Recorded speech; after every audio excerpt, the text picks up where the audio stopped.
There are a lot of scientists who are also researching about space and time. Donald Hoffman specifically says that space and time are tuned.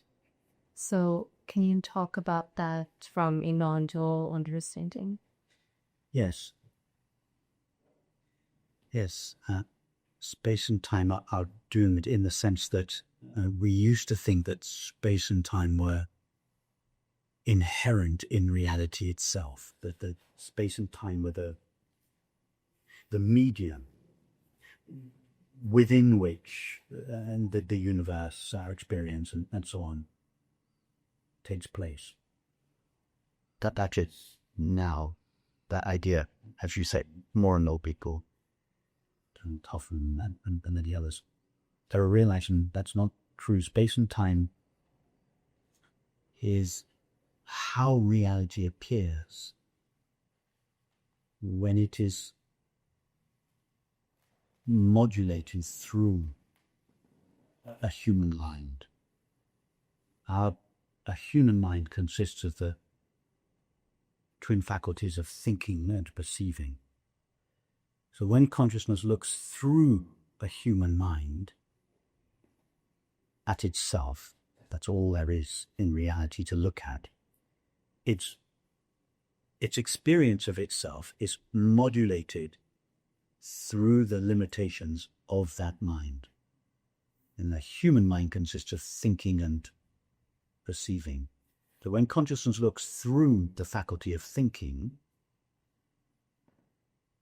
it no longer knows itself as it truly is, because it's been mediated through the mind, through thinking. So when consciousness looks at reality through the faculty of thinking, it appears as time. When consciousness looks at itself through the faculty of perception, it appears to itself as space. So time and space are how the eternal infinite nature of consciousness appear to itself when it views itself through the faculties of thought and perception. We could say that thought and perception superimpose time and space onto reality, which is itself eternal and infinite. Eternal and infinite. Eternal must mean everlasting in time, and infinite doesn't mean without limits in space. It means not in time or space.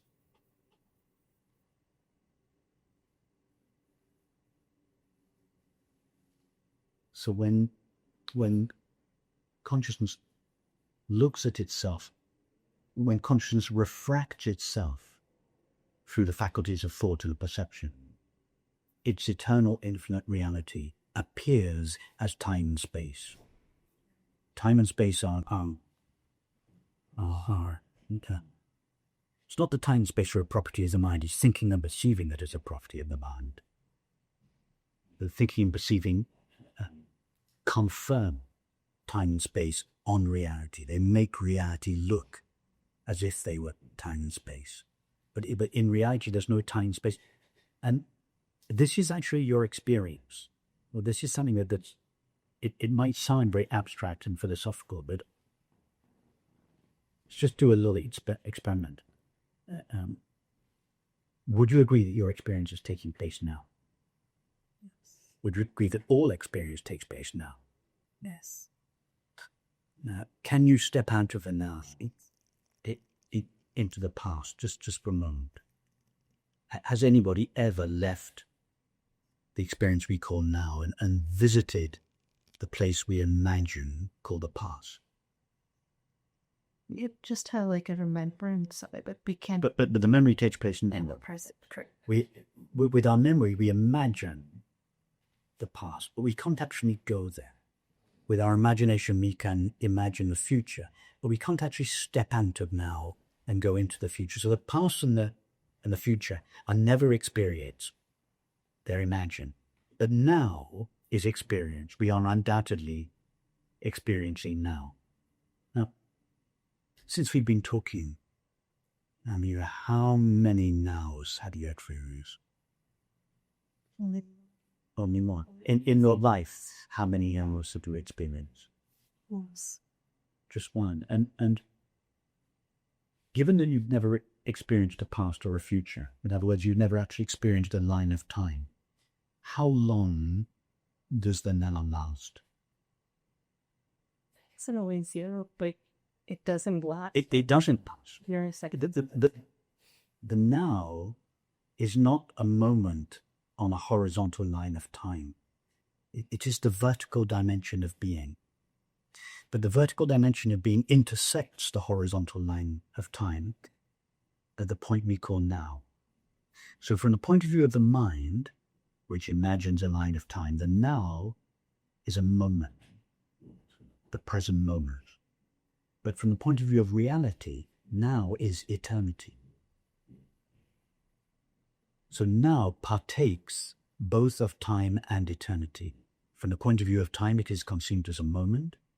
From the point of view of reality, it is eternity.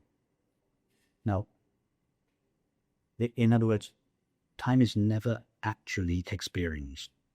That this is not highfalutin non-dual philosophy. This is good. It is philosophy, but it's the true philosophy that is derived from experience, not from abstract reason. If you go deeply into the experience of now, as you quite rightly say, that there's only now, there's only one now, that the now has no duration, and the now is not moving along a line of time. The now is stationary. Now, do the same experiment with space. It's more difficult with space. Would you agree that your experience is currently taking place here? Yes. Would you agree that your experience always takes place here? It's true. Have you ever been over there? Only in imagination. You've imagined, yes, but we've imagined the past, when we imagine the future, but we can't actually go there. Not reality. We imagine over there. But when we try to go over there, it's like trying to go into the past. We realize it's always here. So our experience is always here. And here is not, it's not a location in space. That the here doesn't move through space. The here is not a place in space. It is the place where consciousness is. It is the place where I am. Just as now is not extended in 2 dimensions of time. The here is not a place in 3 dimensions of space. 3 dimensions of space are, it's an illusion created by the senses. And this is confirmed by our experience that we are always here. Have you not had the experience when you go traveling? You go on a long journey to the West Coast or something. When you arrive there, you have this uncanny feed.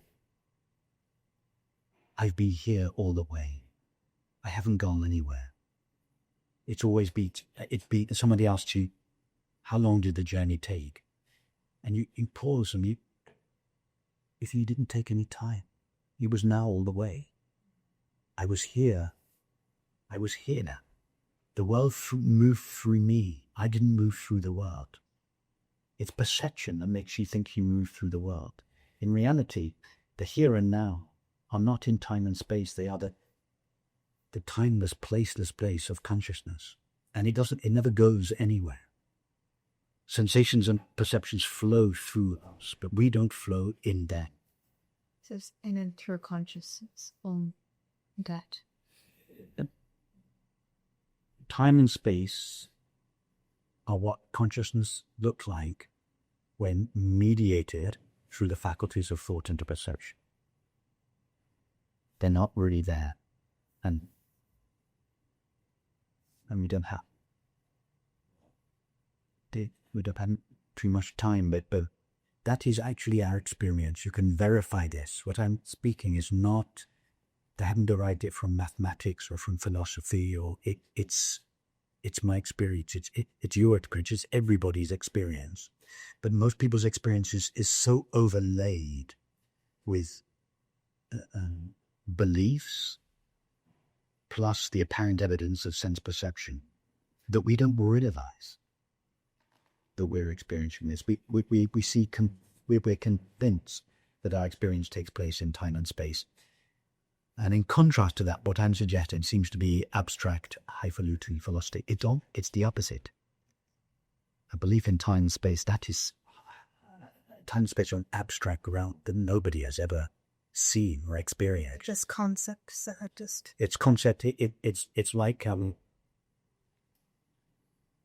it's not. I said earlier, the mind, our faculties, thought and perception, are like glasses that we wear.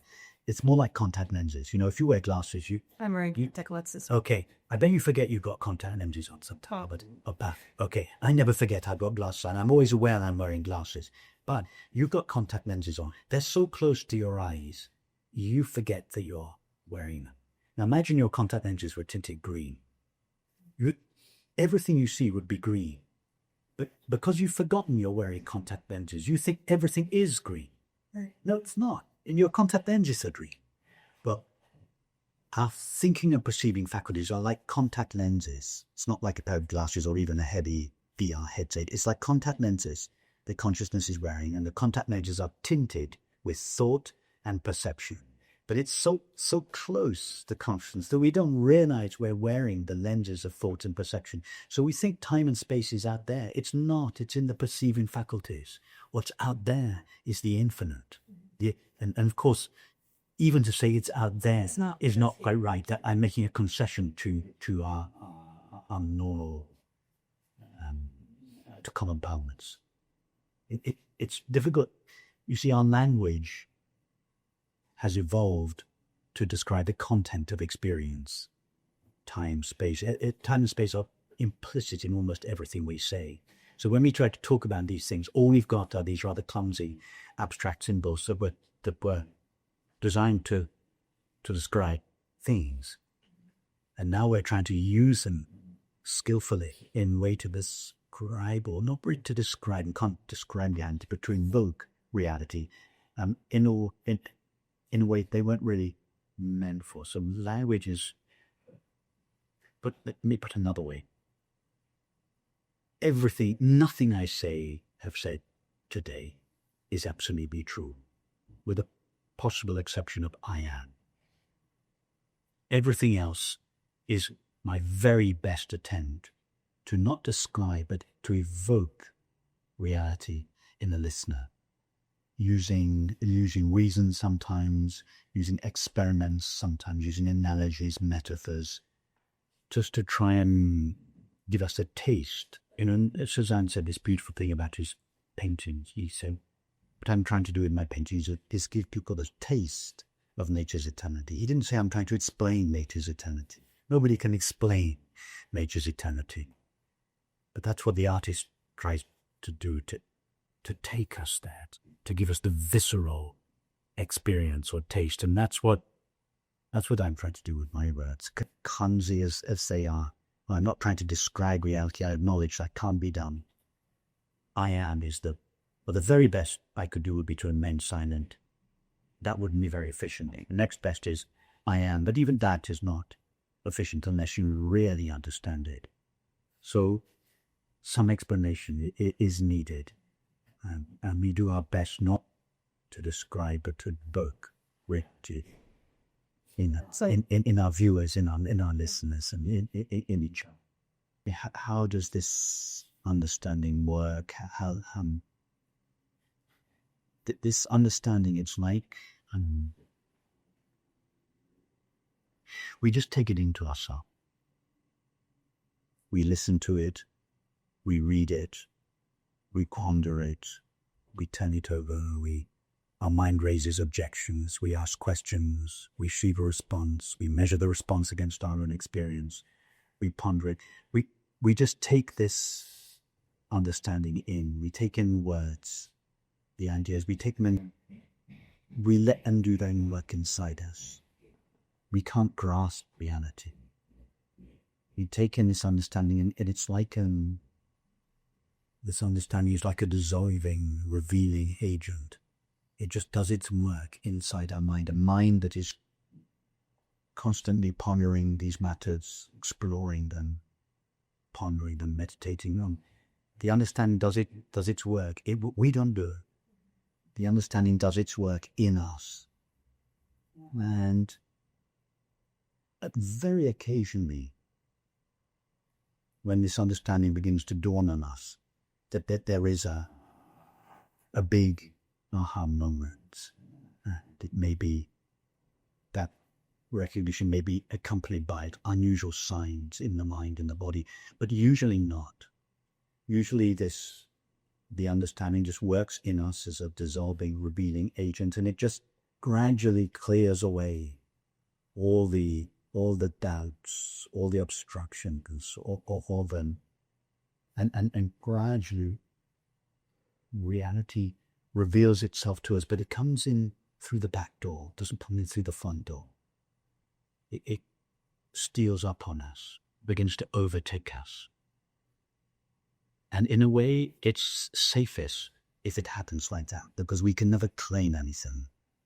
We never claim enlightenment or understanding or there's no big event. It's just our vision of ourselves, of others, of the world.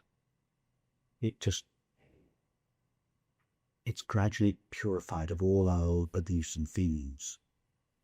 And more our experience that the world, it begins to lose its bailing power. The world begins to shine with its reality. The forgetfulness. There is the forgetfulness, the amnesia evaporates. And that is felt on the inside as a deep peace,